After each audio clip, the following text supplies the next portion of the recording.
Estamos en la Biblioteca Nacional de Buenos Aires y estamos con dos licenciadas en letras que han sido las responsables de esta muestra, Julio Cortázar, Instrucciones para viajar.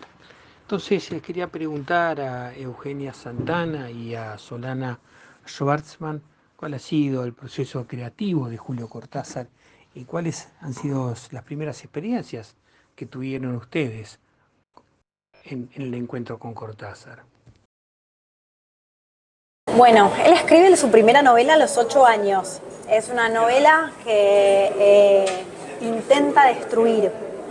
Eh, Así que ya desde muy chico empieza leyendo cuentos que quizás no eran tan apropiados, uno puede pensar, para leer en ese momento. Por ejemplo, a Poe, hay una anécdota en donde el director de su escuela cita a la madre de Cortázar y le dice que le prohíba los libros, aunque sea por un tiempo, porque los cuentos de Poe, que él ya leía a los 8 años, le causan tremendas pesadillas. Y yo lo que puedo contarte es un poco sobre Rayuela, que, que es una novela. Cortázar solía decir que él dice, por ejemplo, de historias de cronopios y de famas que le nacen, los cuentos le nacen, le aparecen, los cronopios le aparecen. Es decir, como si fuera que la escritura le fluye a Cortázar. Esto también lo dice por correspondencia. Sin embargo, los materiales de esta exposición lo que permiten ver es el proceso de trabajo de Cortázar y las múltiples correcciones que él hacía. Estos capítulos, por ejemplo, que él deja fuera de su novela final. Es cierto que Rayuela tiene un montón de capítulos y son solo en total 6 capítulos que él deja fuera, uno lo publica y estos 5 que exponemos en esta muestra no. Pero se ve un proceso detenido de trabajo y sobre todo cómo la escritura de Cortázar es algo que aparece en medio del camino, digamos, cuando él ya está escribiendo. Ahí encuentra el ritmo de su novela. Es un escritor que trabaja muchísimo con el ritmo. De hecho, él dice que hubiera querido, si no hubiese sido escritor, él hubiese querido hacer un montón de cosas, pero entre otras dice que hubiese querido ser músico, y se ve en el trabajo con el ritmo que hay en su escritura. Sabemos que te querés que ir, así que si querés, seguimos con ella. Ok. No, yo creo que otra cosa que me parece interesante para comentar respecto a la obra de Cortázar es que, bueno, él era un gran escritor de cartas, escribía muchísimas cartas, también en parte porque siempre vivió, bueno, durante muchos años en realidad vivió fuera del país, en París, entonces su manera de mantenerse comunicado con sus amigos era a través de la correspondencia, pero también él muchas veces usa la estructura de la carta, digamos, en sus ficciones.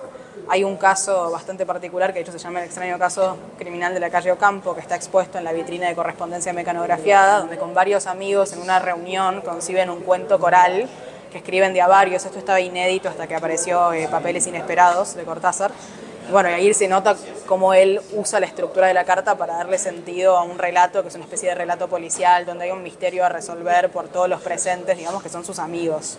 Del mismo modo, bueno, hay un cuento muy famoso de él, tal vez de sus más famosos, ¿no? Carta a una señorita en París, la carta en la que este personaje, que además es un traductor, está vomitando conejitos, ¿no? Es bastante famoso.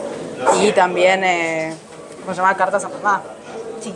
Donde hay una situación donde hay una madre a la que le mantienen la muerte del hijo en secreto, ¿no? A través de una correspondencia muy cuidadosa en la que evitan, omiten un montón de cosas para que ella no se dé cuenta de que su hijo se murió. Eso me parece algo bastante particular de Cortázar, como este uso de lo epistolar en la ficción, creo. No sé si querés decir algo más al respecto, vos también. No, pensaba también esto de su escritura, uno podría pensar como un collage. Él trabaja los distintos géneros, esto que vos contabas del caso criminal de la calle Ocampo, y que por ahí tiene que ver, digamos, con las lecturas también que él hizo de chico. Les mostrábamos Almanaque del Mensajero, que es una revista que junta distintos discursos, desde contar las fases de la luna hasta recetas de cocina, distintos discursos muy diferentes entre sí.